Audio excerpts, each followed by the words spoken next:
नमस्कार। विशेष कार्यक्रम में आप सभी दर्शकों का हार्दिक स्वागत, अभिनंदन।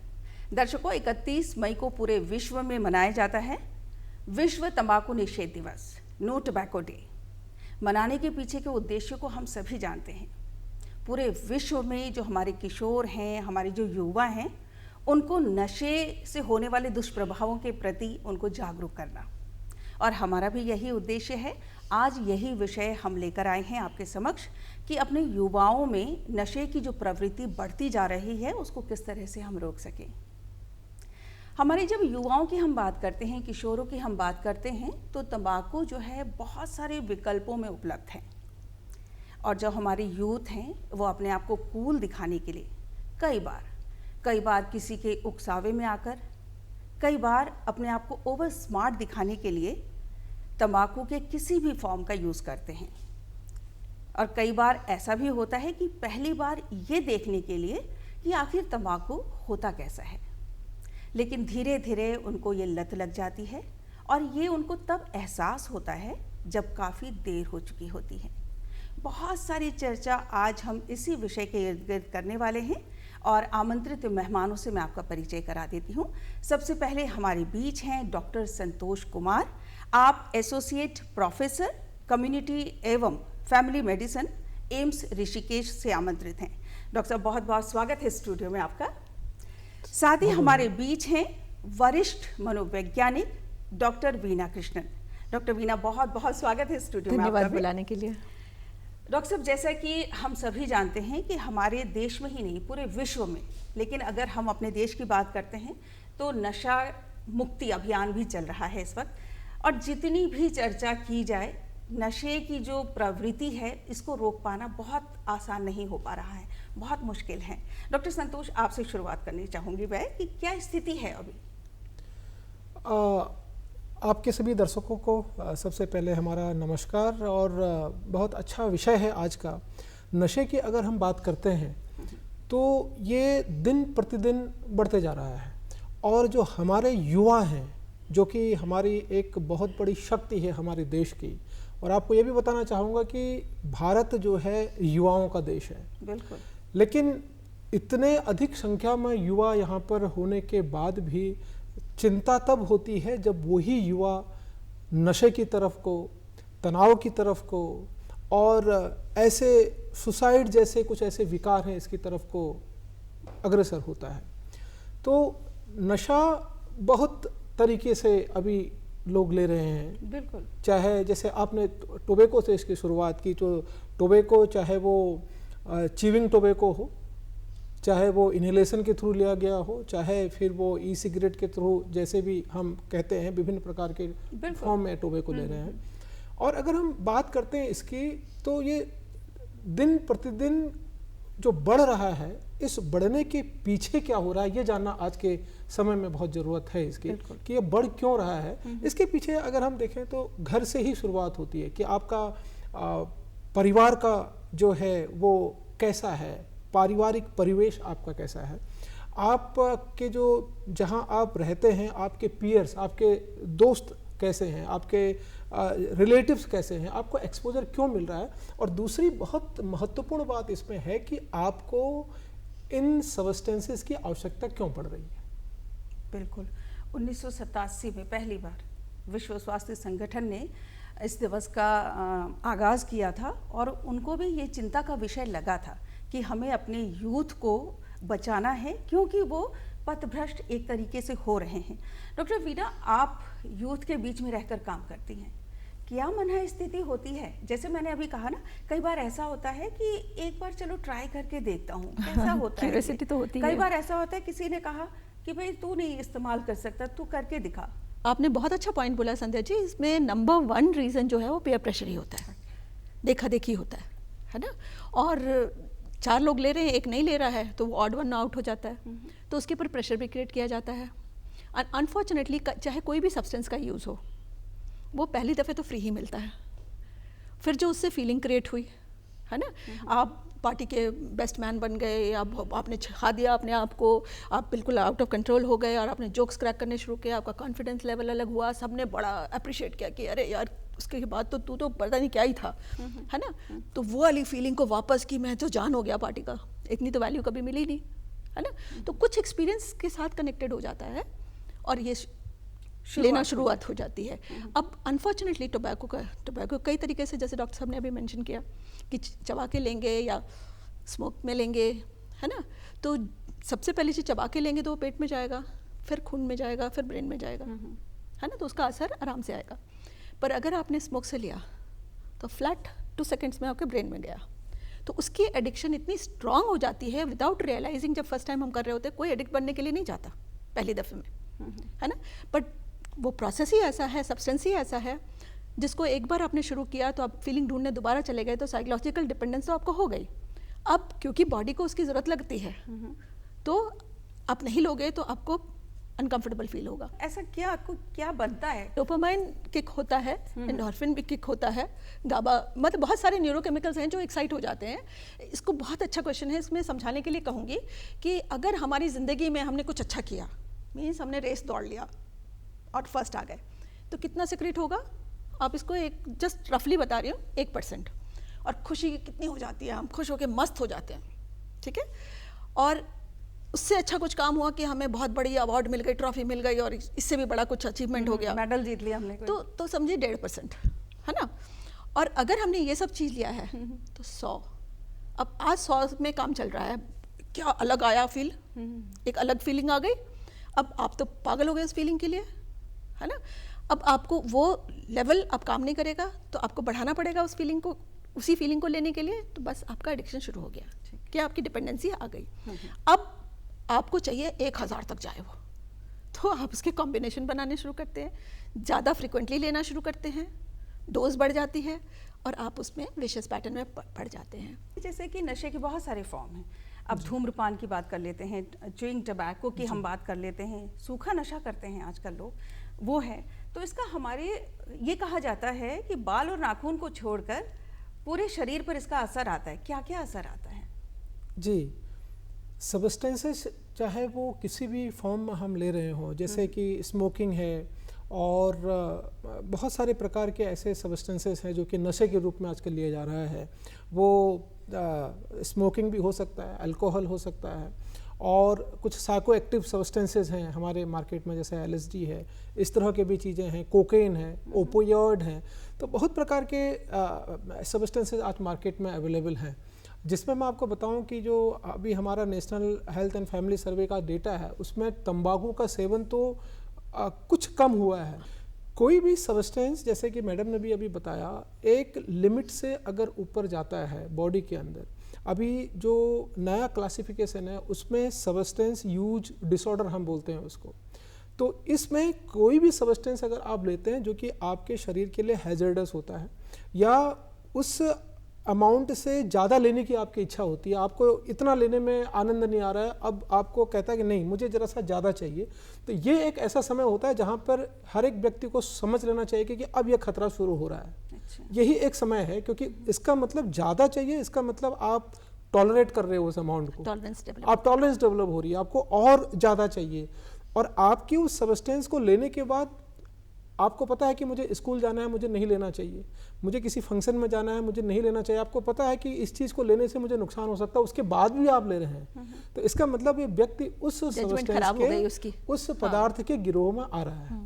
जो आपका प्रश्न था कि ये क्या क्या हमारे शरीर में करता है, तो सिगरेट के डिब्बे में भी लिख के आता है कि smoking is injurious to health. बिल्कुल जी। इतना लिखने के बाद भी उसमें बड़ी भयावह चित्र भी बना हुआ रहता है। हाँ। जिसमें अगर कोई भी सब्सटेंसेस आज हम लेते हैं, और स्पेशली आप तंबाकू दिवस की बात कर रहे हैं, तो तंबाकू हम बहुत फॉर्म में जो ले रहे हैं, ये सबसे पहले इसका सेवन हमारे फेफड़े, अभी जो सबसे अगर स्मोकिंग की बात करती हूँ तो वो सीधे सिर्फ स्मोकिंग की अगर हम बात करते हैं, वो लंग्स को इफेक्ट तो ये जो सबसे मेल में होने वाला पूरे विश्व में मुख्य जो कैंसर है वो है लंग कैंसर।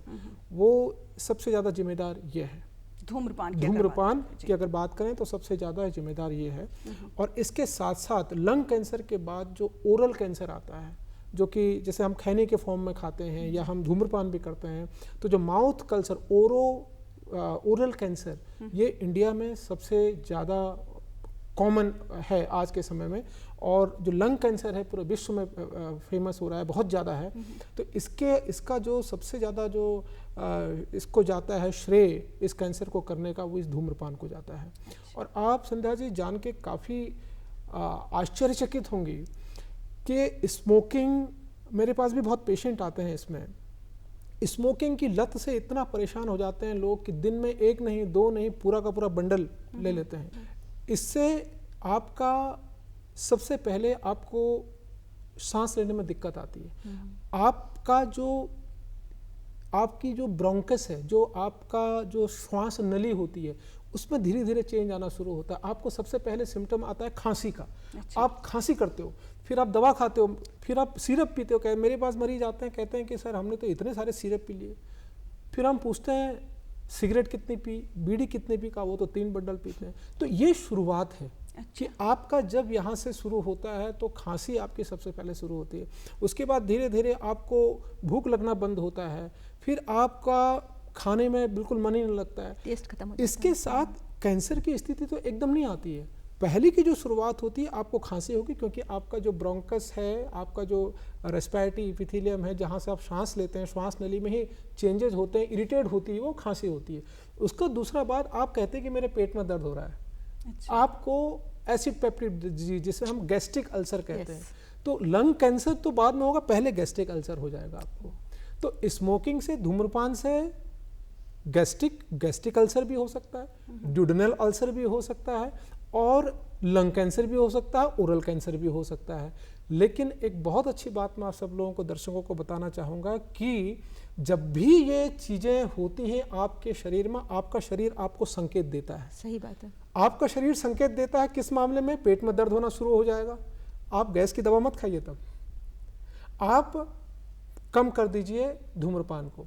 आपको खांसी बहुत तेज हो रही है, वो किसी भी दवा से ठीक नहीं हो रही है, समझ जाइए ये इसके वजह से हो रहा है।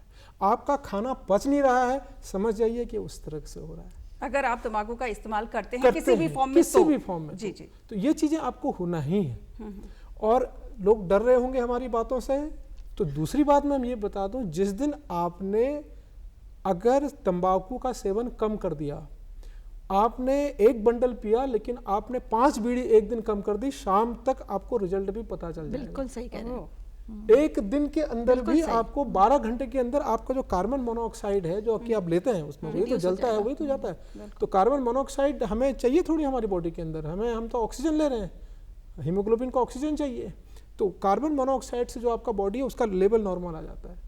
इनफैक्ट मैं आपको बताऊं, 5 मिनट में भी ये स्टडी हुई है, अध्ययन हुआ है कि आपका जो हार्ट रेट बढ़ रहा है, इतने जो उसके भी हार्ट रेट नॉर्मल आ जाता है। अगर आप इसको आज आपने छोड़ दिया, 1 बंडल पूरा आज दिन भर पिया ही नहीं, 5-10 मिनट के अंदर या 1 घंटे के अंदर आपका जो है हार्ट रेट नॉर्मल, आपको अच्छा लगने लगेगा। इतना ज़्यादा इफेक्ट है इसको छोड़ने का। परेशानी कहाँ होती है? विड्रॉल सिम्टम से। यस। अच्छा डॉक्टर वीना, मुझे ये बताइए, जैसे अगर हम बच्चों की बात करते हैं, किशोरावस्था में बड़ी क्रेविंग होती है उनके अंदर की, और बड़ों के जैसा दिखना है ना। हाँ, बड़ों के जैसा दिखना है, और उनको ये जानना भी होता है कि ये क्यों है, जल्दी बड़े होने की एक्साइटमेंट होती है। और आप तो बच्चों से मिलती हैं, उनके अंदर ऐसा क्या चल रहा है? क्या उनको कोई टेंशन? एक 14 साल के बच्चे के ऊपर सर्वे किया गया, उसमें ये पता चला कि उसने जब पहली बार सिगरेट या बीड़ी जो भी उसने पिया, तो वो क्यों पिया? तो कहने लगा कि मैंने कभी नहीं पिया था, लेकिन उसके बाद उसकी आदत हो गई कि मेरी माँ की मृत्यु हो गई थी, तो उनकी बॉडी जो मैंने देखी, तो फिर मैं नहीं अपने आप को कंट्रोल कर पाया, फिर मैं बाहर गया, वहाँ जाके मैंने स्मोक की। अब मतलब इस तरह का प्रेशर देखिए, इमोशंस रेगुलेट करना काफ़ी मुश्किल हो जाता है, और जब नेगेटिव लाइफ इवेंट्स होते हैं तो हमें ये समझना है कि हमारे पास साइको सोशल सपोर्ट सिस्टम है कि नहीं। मतलब ऐसे लोग हैं जिनके पास जाके हम बातचीत कर सकते हैं, उनका सहारा ले सकते हैं। ये इमोशनल इंजरीज होती है लाइफ में, बच्चे हैं, टीनेजर हो या कोई भी बच्चा हो, मतलब कुछ ना कुछ तो होता रहता है। अब हम आंकड़े लें तो 4 में से 1 बच्चे का सेक्सुअल अब्यूज़, फिजिकल अब्यूज़ और इमोशनल अब्यूज़ होता है। वो बच्चे कहाँ जाएंगे? जब भी स्मोकर्स की हिस्ट्री ली जाती है, ये चीज़ कनेक्ट होती है। कि चाइल्डहुड एडवर्स कोई ना कोई उनके साथ सिचुएशन हुई है ना, डोमेस्टिक वायलेंस है, ठीक है, बुलिंग की हिस्ट्री है, तो इमोशंस अच्छे हैंडल करना बहुत मुश्किल हो जाता है। और फिर जैसे जैसे मान लो पेरेंट्स को खो दिया, वो अकेलापन कैसे, सबसे पहले हमारे जो वनरेबल बच्चे हैं जिनको ये सब आदतें में जाते हैं, वो ADHD के बच्चे जाते हैं, 30 में से एक लड़का, 100 में से एक लड़की, है ना, क्योंकि अटेंशन डेफिसिट है, हाइपर एक्टिव है, इम्पल्स कंट्रोल पुअर है, और तुरंत अगर किसी सीनियर बच्चे ने उनको देख लिया कि ये तो ऐसा है, उससे फ़ायदा उठाना शुरू कर देते हैं।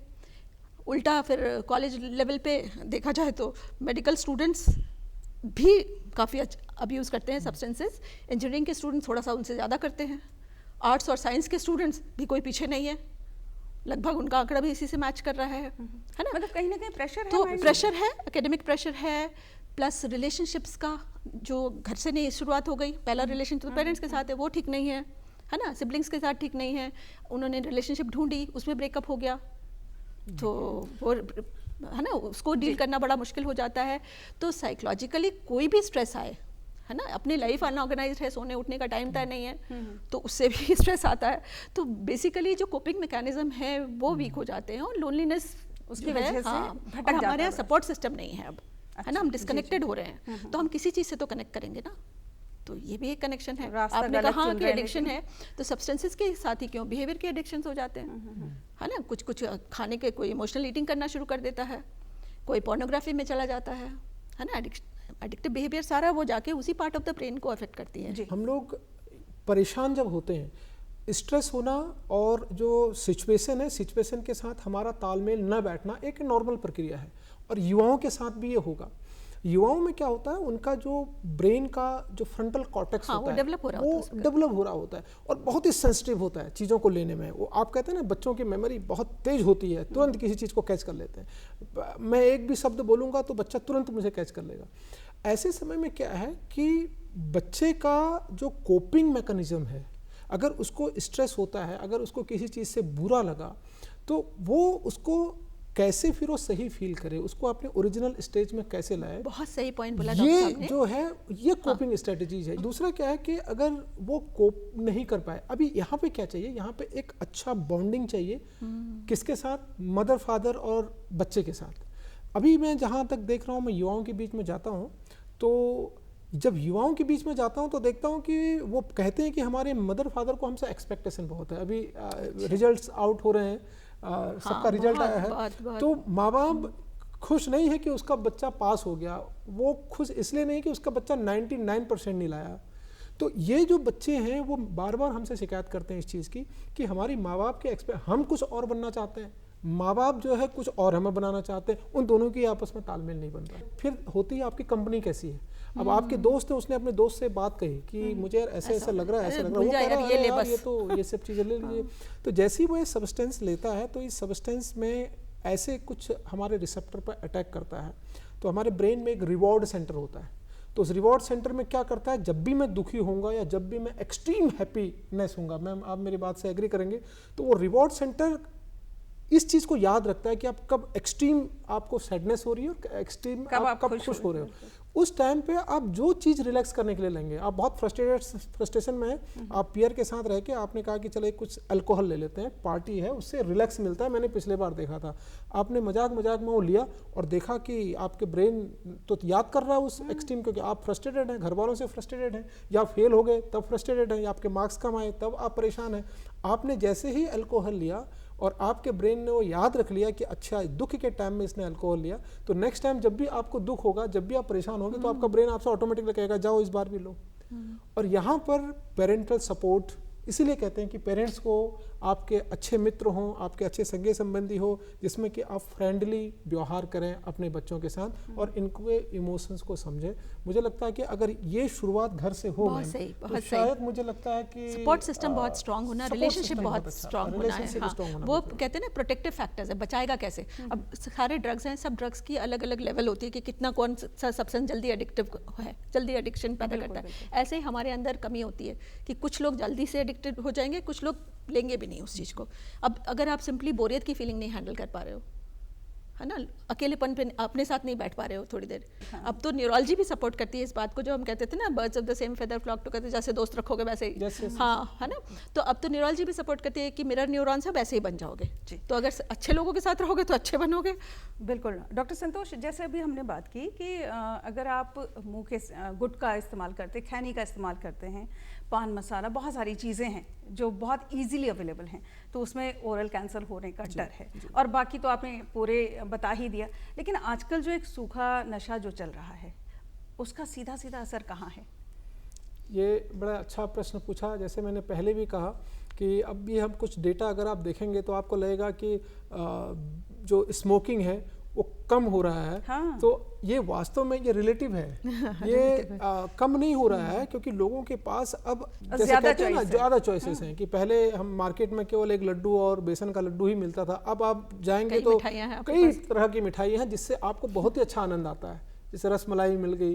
तो आज मार्केट में इतने प्रकार के नशे हैं, तो उस नशे में आपको पूरे दिन में जितने आप सिगरेट पी रहे हैं या बीड़ी पी रहे हैं, उससे उतना आनंद नहीं आएगा आपको जितना कि छोटा सा अगर आप अमाउंट किसी चीज़ का ले लें। जो प्रश्न आपने पूछा ये इसलिए बहुत इम्पॉर्टेंट है कि इसमें सब्सटेंस को लेने में लोगों उनको लगता है, स्टूडेंट को या किसी को भी, कि मैं बहुत अच्छा कर रहा हूँ, लेकिन इसका दुष्प्रभाव बहुत ज़्यादा है। इसका दुष्प्रभाव शरीर में तो है ही, इसका दुष्प्रभाव साइकोलॉजिकल भी है, सीएनएस पे भी इसका दुष्प्रभाव है। जब भी ऐसे नशा जैसे कैनाबिस है और मार्जुना है, इस तरह का नशा जब वो लेते हैं, एक तो बहुत ज़्यादा उनको इस तरह के हालुसिनेशन टाइप का भी होता है। उनको वो चीज़ दिखेगी जो आपके जो होगी ही नहीं। दूसरा क्या है क्या कि इनफर्टिलिटी के लिए भी एक रीज़न है? बहुत बड़ा रीज़न है स्मोकिंग। गैस्ट्रोइंटेस्टाइनल प्रॉब्लम होने लगेगी, आपको नॉइजिया होने लगेगा, वोमिटिंग होगी, आपके हाथ पैर बहुत झंझनाट कूल होगा। और दूसरा क्या है कि आप अगर ज़्यादा डोज अगर आपने इसकी ले ली तो आपकी आंखें बिल्कुल रेड हो जाएंगी एंड आपको टीयरिंग होने लगेंगे, टॉक्सिसिटी बढ़ जाएगी, तो आपकी डेथ भी हो जाती है। हाँ। तो इसके बाद डायरिया, डिसेंट्री, ये सब चीज़ें होने के साथ साथ जो है इनफर्टिलिटी तो है ही। कुछ लोग इन सब्सटेंसों को प्रारंभिक रूप में लेते हैं कि हम अपने सेक्सुअल ड्राइव को बढ़ा दें, क्योंकि ये स्टिमुलेंट है। वैसे भी कुछ ऐसे सब्सटेंसेस हैं जैसे एम्फेटामिन है और कुछ ऐसे स्टिमुलेंट है जिसको लोग यूज करते हैं कि अपने सेक्स ड्राइव को बढ़ा दें, लेकिन वो इनिशियली ऐसा लगता है जब तक उस ड्रग का प्रभाव रहता है, लेकिन उसके बाद ये कोई परमानेंट इलाज या परमानेंट चीज़ नहीं है, क्योंकि इसके बाद वो ही सब्सटेंस आपके लिए बहुत घातक सिद्ध होता है और आपको धीरे धीरे इनफर्टिलिटी और आपको धीरे धीरे फिर जो है आपका जो सीएनएस है, आपका जो सेंट्रल नर्वस सिस्टम है, आपको डिप्रेशन है और आपको एंजाइटी है, ये सब चीज़ें भी धीरे धीरे शुरू होने लगती हैं। दोनों रिलेशनशिप है। अगर आप पहले से आपको एंजाइटी और डिप्रेशन है तब भी आप इस तरफ चले जाते हैं। आप साइकियाट्रिस्ट के पास नहीं जाएंगे, आप इन सब सब्सटेंसेस के पास चले जाएंगे, क्योंकि हमारे यहाँ तो स्टिग्मा है ना मेंटल हेल्थ में हेल्प लेने की। बिल्कुल। और अब जो है बहुत अच्छी चर्चा हमारी चल रही है, लेकिन ये जानना बहुत ज़रूरी है कि बहुत सारे यूथ ऐसे होंगे जो गिरफ्त में तो आ गए, जाने अनजाने ही सही, लेकिन उससे निकलना चाहते हैं लेकिन वो निकल नहीं पाते। पहले तो डॉक्टर वीना आप ही बताएं, निकलना चाह रहा है कोई, कोशिश की, जैसे मैंने कई बार देखा है कि अगर कोई तंबाकू खाने का आदी है, वो सोचता है, उसे पता है कि अब जो है मेरी तबीयत खराब हो सकती है, मुझे कैंसर हो सकता है, लेकिन छोड़ना वो चाहता है। 2-4 दिन वो कोशिश भी करता है, 2 दिन, 4 दिन, 6 दिन, 10 दिन मैक्सिमम उसने छोड़ भी दिया, लेकिन 11वें दिन उसे ऐसे क्रेविंग हो जाती है, उसे लगता है कि मैं खा लूँ, अब बीमारी बाद में देखी जाएगी। तो वही तो एडिक्शन है ना, कि विड्रॉल हुआ, पूरा बॉडी क्लीन नहीं हुआ उस सब्सटेंस से, तब तक आपने उसको फिर से रिलैप्स कर लिया। और रिलैप्स ही रिकवरी का सबसे पहला स्टेप भी है। और जो आपने कहा ना कि छोड़ना चाहता है, तो समझिए कि पहले तो मोटिवेशन छोड़ने की आ गई तो बहुत कुछ हो सकता है। 50% जंग जीत गए। 50 नहीं, आप समझिए 100% ही समझिए उसको। अच्छा। क्योंकि इंटेंट आ गई उसको, खुद छोड़ना चाहते हैं। क्योंकि मोटिवेट करना बड़ा मुश्किल है, डिनाइल होता है बहुत बड़ा कि हमको नहीं, हम एडिक्टेड नहीं है, हम हैंडल कर रहे हैं, हम ये कर रहे हैं, तभी तो वो ड्राइव करते हुए इतने बड़े बड़े एक्सीडेंट्स कर देते हैं। इतने बड़े डिनाइल में रहते हैं, उनका कोऑर्डिनेशन, रिएक्शन टाइम, उनकी विजिबिलिटी सब ठीक नहीं है, उनको पता है, लेकिन भाई चलाएगा, बस इसमें गड़बड़ हो जाती है बहुत ज़्यादा, है ना। तो छोड़ना चाहते हैं तो ये पहला काम तो कर दिया उन्होंने। अब अनफॉर्चुनेटली क्या होता है, रिलैप्स कब होते हैं, जब प्रोफेशनल हेल्प नहीं लेते। रिकवरी का प्रोसेस होता है रिलैप्स, एक बार में कोई भी नहीं निकल पाता, और उससे फेलियर नहीं समझना चाहिए। फिर से कोशिश करनी चाहिए और एक प्रोफेशनल हेल्प लेनी, जो आपको स्ट्रैटेजीज बताएंगे, वो जो कमियां थी आपके अंदर वो बताएगी, जो सोचे और पास्ट का कुछ एक्सपीरियंस है जिससे आप कोप नहीं कर पा रहे उसे डील करना आएगा, है ना। तो कई तरह की थेरेपीज होती हैं, DBT है, CBT है, ये बड़ी इफेक्टिव होती है ना। मोटिवेशन बना रहता है और शेम फील करते हैं रिलैप्स करके भी, अगर सेशन में आ जाते हैं तो वहाँ से फिर से शुरुआत हो जाती है और वो लंबा नहीं जाता। घर में क्या होगा, रिलैप्स करेगा फिर से पुराने पैटर्न में 6-7 महीने बाद फिर सोचेगा ठीक होने की, और थेरेपी में आ रहा है तो एक दिन गड़बड़ हुई, अगले दिन से फिर से शुरुआत हो जाती है ना। जैसे कि फिजिकल हेल्थ के बारे में तो डॉक्टर साहब ने बता ही दिया, मेंटल इलनेस की अगर मैं बात करती हूँ, अगर एक्सेस में आप आदी हो चुके हैं तो किस तरह से प्रेजेंट करेगा मेंटल इलनेस की? देखिए, सबसे पहले तो पता कैसे चलेगा, जो आप स्टूडेंट हैं, आप पढ़ाई नहीं करें, क्लास नहीं जा रहे हैं, आप कमरे में पड़े हुए हैं, है ना, आपका दिनचर्या पूरा ख़राब हो गया है। फन और डिसफंक्शन में फ़र्क, मस्ती के लिए ली आपने लेकिन अब डिसफंक्शनल होते जा रहे हैं, तो उसे एक्नॉलेज करना बहुत ज़रूरी है।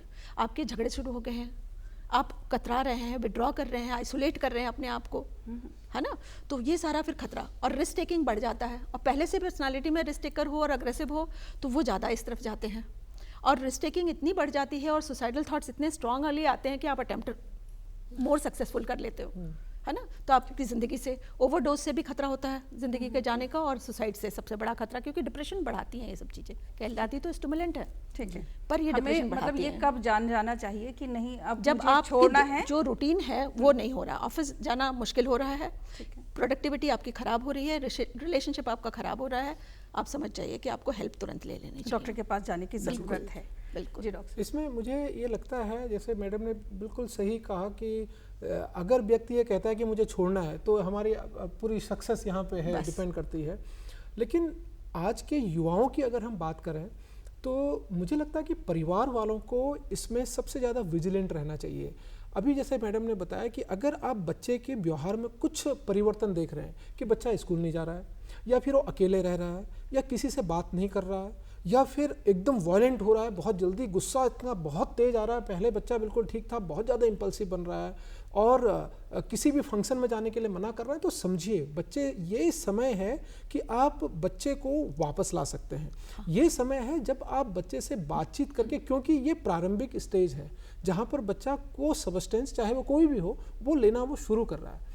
इस स्थिति पर अगर आपने बच्चे के साथ एक मैत्रीय भाव से अगर उससे बात की तो शायद इस समय हमारी जो काउंसलिंग है वो कारगर होगी, बहुत इफेक्टिव होगी। डॉक्टर संतोष, मुझे ये भी बताएं ना, अगर कोई छोड़ना चाहता है तो क्या कोई मेडिसिन नहीं है जो उसके बदले उनको कोई मेडिसिन दे दी जाए? है। पहले तो निकोटीन ही तो है, उसी को तो कंट्रोल करना है। पहले तो आपने ये बताया, देखिए अभी मैं एक बार फिर से इसमें बात करना चाहूँगा कि नशे का मतलब सिर्फ निकोटीन से नहीं है। क्योंकि अगर वो स्मोकर है तब हम निकोटीन की बात करते हैं। इसमें जब बच्चे को, किसी भी युवा को लत लगना, ये एक ऐसी स्टेज आ जाती है जहाँ पर कि युवा अपना जो इंसाइट है, जो अपना इमोशंस पे, जहाँ पर कि बच्चा, ये एक समय ऐसा आता है जब बच्चा ये कहता है कि हाँ मुझे ना ये प्रॉब्लम हो रही, मुझे छोड़ देना चाहिए। ये प्रारंभिक है। एक समय में ऐसा स्थिति आती है कि जब बच्चा कहता है नहीं मैं तो बिल्कुल ठीक हूँ, मुझे तो कुछ होता ही नहीं है। वो जब उस सब्सटेंस को लेगा तब आप उसका वायलेंट रूप देखेंगे, आगे पीछे कहता है नहीं मैं बिल्कुल ठीक हूँ। इसका मतलब ये है कि वो छोड़ना चाहेगा नहीं, अब उसका इमोशंस जो है वो ब्लंट हो गए हैं बिल्कुल। ऐसी स्थिति में फिर हमें एक प्रोफेशनल हेल्प की आवश्यकता होती है, और इसको जैसे हम डी एडिक्शन सेंटर की बात करते हैं तो उस मामले में हम ये नहीं कह सकते कि इसको कोई ये वाली दवा दे दीजिए तो ये ठीक हो जाएगा। पेरेंट्स परेशान हो जाते हैं तो वो क्या करते हैं, बच्चे को या जो भी एडिक्टेड है घर में उसको नशा मुक्ति केंद्र में डालने की कोशिश करते हैं। वो कितना सही है ये? देखिए, नशा मुक्ति केंद्र, मैंने यही बताया कि अगर आप विजिलेंट नहीं होते हैं बच्चे के लिए, बच्चे को आप देखिए, कम से कम 18 साल तक का तो बच्चा आपके पास है, आपके घर पर रहता है, तो उसकी एक्टिविटीज़ को देखिए कि बच्चा क्या कर रहा है, क्या नहीं कर रहा है। अगर आपको कहीं भी ऐसा लगता है कि बच्चे का व्यवहार कुछ परिवर्तित हो रहा है तो इस समय बच्चे को, मैं ये ऐड करूंगी, 18 साल नहीं, आप बचपन से देख रहे हैं, जहाँ से बदलाव आ रहा है वहाँ से बदलाव, मतलब 18 साल तक तो आपके पास ही है, वो बाहर भी नहीं जा रहा है। तो जहाँ पर बदलाव आ रहा है वहाँ पर उसको रोक, ये सबसे अच्छी चीज़ रहेगी कि यहाँ पर रोके। तभी हमारी जो CBT है या जो हम काउंसलर के पास बातचीत करते हैं, या बेसिक मेडिसिन से बच्चे को हम परिवर्तित कर सकते हैं अब उसके प्रारंभिक अवस्था पे नॉर्मल वे।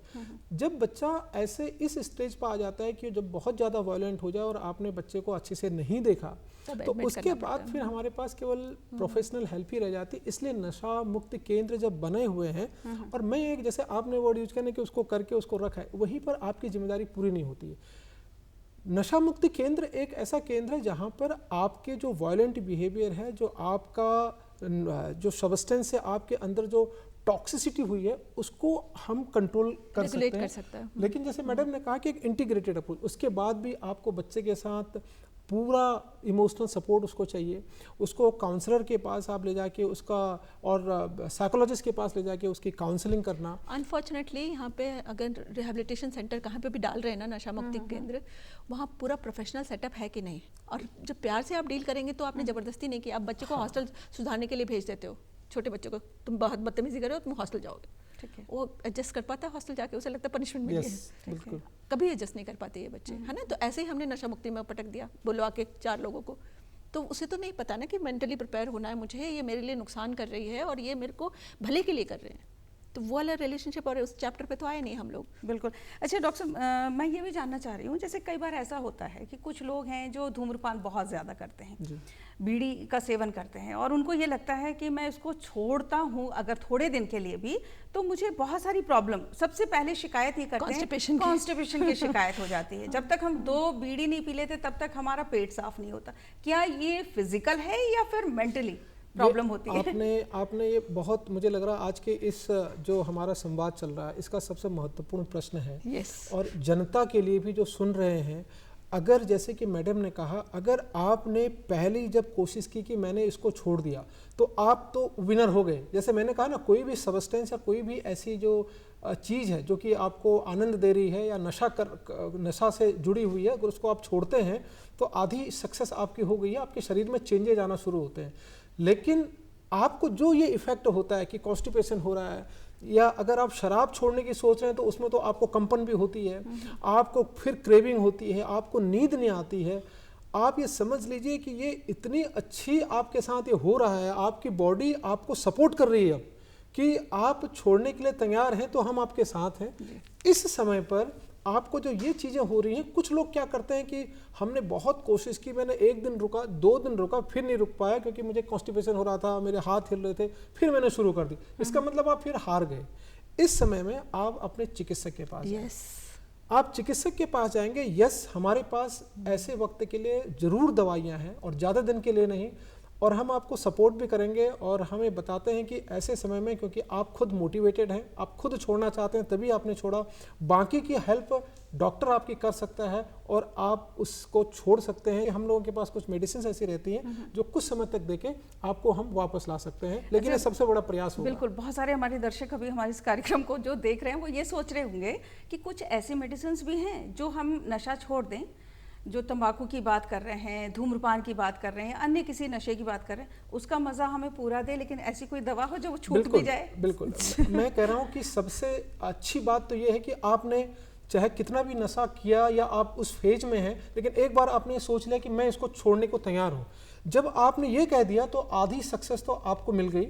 अब इसके बाद की जो आधी सक्सेस है, जो आपने ये कहा कि मैं उसको छोड़ भी दूँ और मुझे मजा भी वही रहे, तो ये मजा आपको जरूर चिकित्सक देगा। आप एक अच्छे चिकित्सक के पास जाइए, और साथ में चिकित्सक के साथ साथ आप साइकोलॉजिस्ट के पास भी जा सकते हैं और बातचीत करने के लिए। तो मुझे लगता है कि ये बिल्कुल है कि आपको वैसे ही आनंद आएगा और कुछ और मेहनत करके आप उस सब्सटेंस से दूर चले जाएंगे। डॉक्टर साहब, पैच के बारे में बड़ा सुना है, वो क्या है, उसके बारे में बताएं। देखिए, आपको अभी बहुत सारे जो मेडिसिन हम लोग देते हैं उसमें काफ़ी तरीके के हम मेडिसिन देते हैं। जैसे हर बीमारी में नए नए एडवांसमेंट आता है, तो हम एक पैच, जैसे निकोटिनिक पैच भी आते हैं, तो उस पैच में मतलब वो हम कुछ लोगों को मेडिसिन लेने में तकलीफ होती है कि वो मेडिसिन नहीं ले पाते या लेने में उनको लगता है कि कौन खाए, तो वो पैच लगाने से वहाँ से सस्टेन धीरे धीरे रिलीज होती है वो मेडिसिन।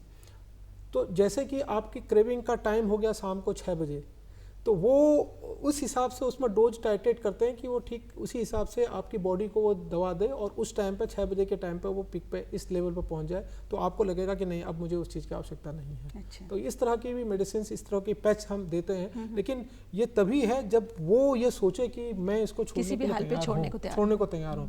लेकिन अगर आप नहीं छोड़ने को तैयार हैं तो फिर एक वॉयलेंट वाली स्टेज आएगी जिसे हम बोलते हैं कि आप पूरा डिपेंडेंट हो गए हैं, आप को फिर साइकोलॉजिकल और फिजियोलॉजिकल सभी सिम्टम्स आ रहे हैं, तो उसके बाद तो फिर आपको वापस लाना ज़रा मुश्किल हो जाए। डॉक्टर वीना, साइकोलॉजिकल अगर कोई छोड़ना चाहता है तो क्या प्रैक्टिस में लेके आए कि उसे जब क्रेविंग हो तो वो उसे कंट्रोल कर ले? देखिए, जब इंटीग्रेटेड जो प्रोग्राम बताया मैंने उसमें रिलैक्सेशन के तरीके बताए जाते हैं, है ना, खान पान पे ध्यान दिया जाता है, नींद अच्छी लेने के लिए, है ना, फिजिकल एक्टिविटी अगर उस पर क्षमता है, जैसे लंग्स वगैरह बहुत इफेक्टेड नहीं है तो फिजिकल एक्टिविटी की तरफ रखा जाता है। तो फिजिकल एक्टिविटी अगर आधे घंटा प्लस का हम करते हैं तो उससे भी एंडोर्फिन रिलीज होता है ना, और अच्छेपन की फीलिंग देता है और काफ़ी पेन ख़त्म कर देता है। तो सपोर्ट के साथ चलना इज़ द मेजर थिंग। अच्छा, कई बार ये कहा जाता है कि आप धीरे धीरे करके आप टेपर ऑफ कर दीजिए, टेपर ऑफ या फिर एक बार में कम किया जा सकता है। ये इंडिविजुअली डिपेंड करता है। मैंने जितना एक्सपीरियंस लिया है ना, अपने पेशेंट में देखा है, तो कई लोग तो बस आज से छोड़ दिया, बस कसम खाई फेंक दिया, 3 डब्बा पी रहे थे, विल पावर को इतना स्ट्रॉन्ग कर लिया और झेल गए वो विड्रॉल वगैरह, ठीक है, बाहर आ गए एक तरफ, दोबारा जिंदगी में टच नहीं किया, है ना। और फिर कुछ लोग हैं कि यार थोड़ा कम करते हैं, अभी मन नहीं है, थोड़ी देर के बाद लेते हैं, ये भी काफ़ी हेल्पफुल रहता है। कम से कम जैसे मतलब जो डिले बॉडी कर सकते हैं। हाँ, डिले कर दिया ग्रेटिफिकेशन को, तो उस हिसाब से नंबर ऑफ सिगरेट्स कम हो गए आपके, है ना। तो आप धीरे धीरे करके 1 डब्बे पे आ गए, 1 डब्बे से 4 सिगरेट पे आ गए, तो उतना तो बॉडी ने आपकी हील कर लिया ना। अब 4 छोड़ना आसान हो गया आपके लिए, तो वो भी बड़ा सक्सेसफुल तरीका होता है। मतलब साइकोलॉजिकल अगर अपने आप को कंट्रोल करना है तो। अच्छा डॉक्टर संतोष, जैसे कि हम भारत को मुक्त करना चाहते हैं नशे से, तो इसी क्षेत्र में इनिशिएटिव लिया है एम्स ऋषिकेश ने भी, तो क्या कोई प्रोग्राम चल रहा है उसके बारे में बताएं। जी। तो इस समय क्योंकि युवा बहुत बड़ी शक्ति होती है किसी भी समाज की, और जब हम युवाओं की इस तरह की हालत देखते हैं कि वो नशे की तरफ जा रहे हैं, तनाव की तरफ जा रहे हैं, और जब नशा, तनाव, एंजाइटी ये सब चीज़ें आपस में मिल जाती हैं तो ये एक बहुत ही विकराल रूप धारण करती है, जिससे कि फिर सुसाइडल टेंडेंसीज जो बढ़ रही है। और आपको बता दूं इस समय हम लोग वर्ल्ड में पहली कंट्री है जहाँ पे कि युवाओं में बहुत ज़्यादा सुसाइड होता है। सुसाइड में भी हम नंबर 1 हो गए हैं, जो कि अच्छी बात नहीं है इतने, और ये सभी इसी का मिश्रण है। तो हमने सोचा कि हम एक युवाओं के बीच में जाकर एक युवा जोश प्रोग्राम हम चलाते हैं, युवा जोश यूथ वेलनेस प्रोग्राम, जहाँ पर हम लोग physical, mental, social, spiritual wellbeing की बात करते हैं। क्योंकि होलिस्टिक अप्रोच लेते हैं, क्योंकि जब भी कोई व्यक्ति या कोई युवा कोई सब्सटेंस लेता, किसी नशे की तरफ रुख करता है, तो जैसे अभी हम लोगों ने बात भी की कि कहीं ना कहीं उसकी मेंटल हेल्थ कंप्रोमाइज है, या वो फिजिकली फिट नहीं हो पा रहा है, क्योंकि अगर वो मेंटल चैलेंजेस हैं उसके लाइफ में, हाँ। तो जब वो मेंटल हेल्थ उसका ठीक नहीं है, फिजिकल हेल्थ उसका ठीक नहीं है, और कहीं सोशल नेटवर्किंग उसका नहीं है, तो ये सब चीज़ें मिलके, या तो उसका सोशल हेल्थ खराब है, सोशल मतलब उसकी नेटवर्किंग अच्छी नहीं है, उसका रिलेशन अच्छा नहीं है, तो जब रिलेशन अच्छा नहीं है तो मेंटल हेल्थ उसका खराब हो जाएगा, तो मेंटल हेल्थ खराब हो जाएगा तो फिर नशे की तरफ जाएगा। तो हमने एक ऐसा मॉडल तैयार किया हुआ है जिस मॉडल के तहत फिजिकल, सोशल, स्पिरिचुअल और मेंटल हेल्थ को हम एक कैप्सूल के अंदर लें, और इन सभी डायमेंशंस को युवा के, ये जो सभी हेल्थ के डायमेंशन हैं, इसको ठीक करें। यूथ आते हैं या आप लोग जाते हैं? नहीं, इसमें क्या करते हैं कि हम लोग खुद टीम लेके बहुत सारे कॉलेजेस में, और अभी तक हम काफ़ी IIT हो गया और इंटर कॉलेजेस हो गए, इसमें हम जाते रहते हैं, और 5000 से ज़्यादा युवाओं को हम सुसाइड से बचा चुके हैं। ये हमें बहुत अच्छा लगता है कि अभी बहुत सारे लोग जो हम लोगों के पास आए थे कि वो नस काट के, या उन्होंने अटेम्प्ट किया था सुसाइड का, और बहुत ज़्यादा सब्सटेंस में लिप्त हो गए थे क्योंकि उन्होंने कहा कि हमारे पास कुछ काम नहीं है। तो हमने ये सब चीज़ें वर्कशॉप करके, उनकी काउंसलिंग करके उनको एक नया डायरेक्शंस दिया है, और अभी वो यूथ जितने हैं सब अच्छे जगहों पर काम कर रहे हैं, तो ये अच्छा लगता है। तो हमने एक मुहिम निकाली हुई है, जिसमें कि मुझे लगता है कि जब हम उनसे ये नहीं कहते कि हम आप में नशा छुड़वाने वाले हैं, हम उनसे ये बात कहते हैं कि हम आपकी वेलनेस की बात कर रहे हैं। तो वेलनेस की बात करते करते हम वहाँ तक पहुँचते हैं जहाँ तक उनके उद्गार सामने आते हैं, क्योंकि हर सही एक बात है। व्यक्ति पीड़ा से तो गुजरता है, जो भी नशा करता है वो खुशी से वहाँ कभी पर नहीं जाके करता। टच करना जरूरी वहाँ है। पर जाके टच करना है। तो मैं लोगों को भी ये बताऊंगा कि जैसे अभी हमारे साइकोलॉजिस्ट मैडम ने ये बताया कि नशेड़ी है, ऐसे शब्दों का प्रयोग न करें, क्योंकि वो भी एक ह्यूमन बीइंग है और एक शायद डिसऑर्डर है उन्हें, एक और प्रॉब्लम उसको है। ठीक करना हम सबकी जिम्मेदारी है। कहीं ना कहीं दुख है उसमें, किसी समस्या की वजह से वो वहाँ तक पहुँच गया है, तो उसको एक अच्छा इंसान समझते हुए उसकी हेल्प करें। बिल्कुल। अच्छा डॉक्टर वीना, चलते चलते क्या है हमारे यूथ के लिए एक साइकोलॉजिकल टिप? देखिए, शुरुआत तो बहुत जल्दी हो जाती है ना, और जब तक ब्रेन डेवलप नहीं हुआ और जितनी जल्दी उन्होंने शुरू किया उतने बड़े एडिक्ट बनते हैं फिर वो, क्योंकि ब्रेन डैमेज होता है। ब्रेन डेवलपमेंट के टाइम पे बहुत कोमल होता है, और आपने कुछ भी कर लिया, निकोटीन ले लिया या कुछ सब्सटेंसेस ले लिए, अल्कोहल ले लिया, तो उससे ब्रेन डैमेज हो जाता है। तो ये अवेयरनेस प्रोग्राम शुरुआत होनी चाहिए स्कूल से ही, एडोलेसेंट प्रोग्राम के तहत, है ना, जहाँ उन्हें एजुकेट कर दिया जाए कि इससे क्या क्या नुकसान है। अब चॉइस लेते वक्त एक बार तो वो रिफ्लेक्ट करेगा, है ना, तो education is the number 1। Then ऐसा प्लेटफॉर्म होना चाहिए कि कॉन्फिडेंशियलिटी के साथ अप्रोचेबल कुछ लोग होने चाहिए हर कैंपस पे, जिन्हें जाके बच्चे बात कर सकते हैं, मिल सकते हैं और शेयर कर सकते हैं। और इसके लिए भी एक अलग प्लेटफॉर्म करें कि हाँ, जिनको सब्सटेंस यूज से दिक्कत आ रही है या ले रहे हैं और दे आर कंसर्न्ड अबाउट, है ना, और एब्सेंटिज्म है, सबसे बड़ा साइन है कि आप क्लास नहीं जा पा रहे हैं, आपकी परफॉर्मेंस डिप हो गई है, बैक पेपर्स इकट्ठे हो गए, तो बात की जाए उन लोगों से। वो आइडेंटिफाई करना बहुत आसान है, हर फैकल्टी कर सकता है अपने। बिल्कुल। अगर ऐसे जो तनाव है, चाहे वो नशे की तरफ की जो प्रवृत्ति लोगों में जो आजकल बन रही है, इसके लिए सबसे पहले तो अपने परिवार से ही इसकी शुरुआत करें। बच्चों को देखिए, उनके साथ एक मित्र की तरह रहिए। और दूसरा पड़ाव हमारा आता है स्कूल।